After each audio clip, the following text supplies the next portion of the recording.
फिर तो पूरा जो है कुछ भी कितना भी धन रख रहा है, लेकिन धन का जो है कितना परिग्रह होना चाहिए, जो शास्त्र में जो बताया गया है वो उतना ही रखना चाहिए, जिससे कि वो अपना जीवन बचा ले और प्रचार प्रसार अपना कर ले।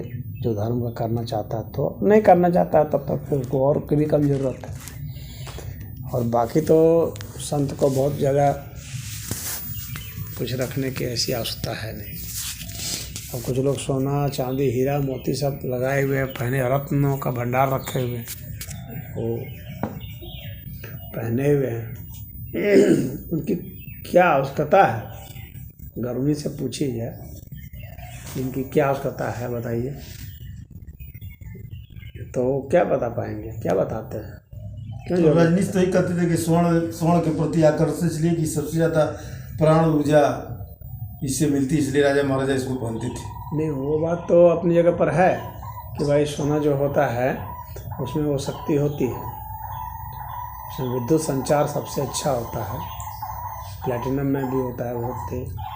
और सोना को अगर खाया जाए पिया जाए तो शरीर में विद्युत संचार अच्छा होगा, मनुष्य को निरोगी रखेगा। परंतु सवाल उठता है कि फिर उससे आखिर होगा क्या? एक बहुत यक्ष प्रश्न तो यहाँ पर खड़ा है। हम कितना विधान ले लेते हैं भाई, हर चीज़ का यूज़ तो है, चाहे कोई भी चीज़ है, चाहे आप हीरा ही रख लीजिए, यूज है तभी ना उसकी वैल्यू है, कीमत है, तभी ना समाज में आपाधापी है। तो यूज के नाम पर आप रख लेते हैं, लेकिन आखिर आपके संतत्व के लिए क्या यूज है? सवाल संत अगर रख रहा है तो प्रश्न यहाँ पर उठता है, उस संतत्व के लिए क्या यूज है, ये बताने की जरूरत है। यूज तो हर चीज़ का है, जो मनुष्य प्रयोग कर रहा है, जो जान गया है तो उसका यूज है तभी ये रख रहा है। परंतु आपके लिए क्या यूज है वो आप बताएंगे। आप खाली कहेंगे कि हमारे लिए प्राण शक्ति बढ़ जाएगी इससे, इसलिए हम रखेंगे, तो तुम्हारे पास प्राण शक्ति क्यों कम है भाई?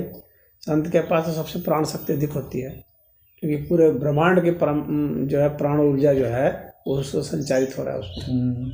हाँ, तभी संत कहेंगे ही ब्रह्मांडीय प्राण ऊर्जा से आपकी प्राण ऊर्जा मिल गई। हाँ, तो आपके पास प्राण ऊर्जा कमी नहीं रही, आम लोगों की नहीं मिल रही है, उनके पास कमी है। तो इसलिए वो अगर रख ले रहे हैं तो बात समझ में आ रही है।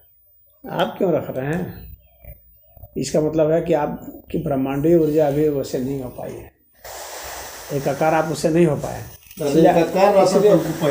हाँ, इसीलिए आपके पास कमी है। नहीं तो अगर हम बड़े सोता के साथ अगर हमारा मिल जाएगा सोता तो उनको कौन जरूरत है। हाँ, वहाँ से तब को रस मिल ही रहा है। इसलिए परिग्रह का जो दिया गया है कि कितना आप ले सकते हैं संसाधन, तो नहीं तो फिर आप उनको कैसे जस्टिफाई करेंगे जिनके पास वे सब नहीं थे और संत थे। हाँ, ये कबीर के पास तो नहीं था, मीरा के पास नहीं था, चैतन्य महाप्रभु के पास नहीं था, सब बताएंगे। याग जौल के पास इतना था, सब कुछ छोड़ छाड़ करके वो हो गए थे। व्यास जी भी इसी तरह से रहते थे, सुखदेव जी ऐसे ही रहते थे, तो उनको आप जस्टिफाई फिर कैसे करेंगे? अब अगर राम और कृष्ण की बात आप करेंगे, भाई राम और कृष्ण थे, राजा जनक थे, उनके पास तो बहुत धन वैभव था, हाँ, तो वे एक अलग कैटेगरी में थे। तो संत कहाँ थे? वो तो राजा थे ना। वही तो कह रहा हूँ, एक अलग कैटेगरी थे, राज ऋषि थे, ठीक है, वो भी ज्ञानी पुरुष में माने जाते थे, लेकिन संत की उपाधि तो उनको नहीं ही मिली। या तो फिर आप कहिए कि मैं राजा हूँ, हाँ, ये कहिए।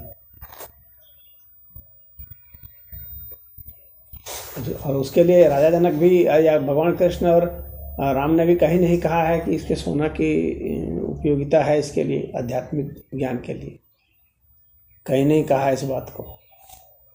तो उनको वो मिला अपनी विरासत में, तो उसको धारण करके चला रहे थे, प्रजा का पालन करना राजधर्म समझ करके उस धर्म का पालन कर रहे थे अपनी वर्ण व्यवस्था के हिसाब से।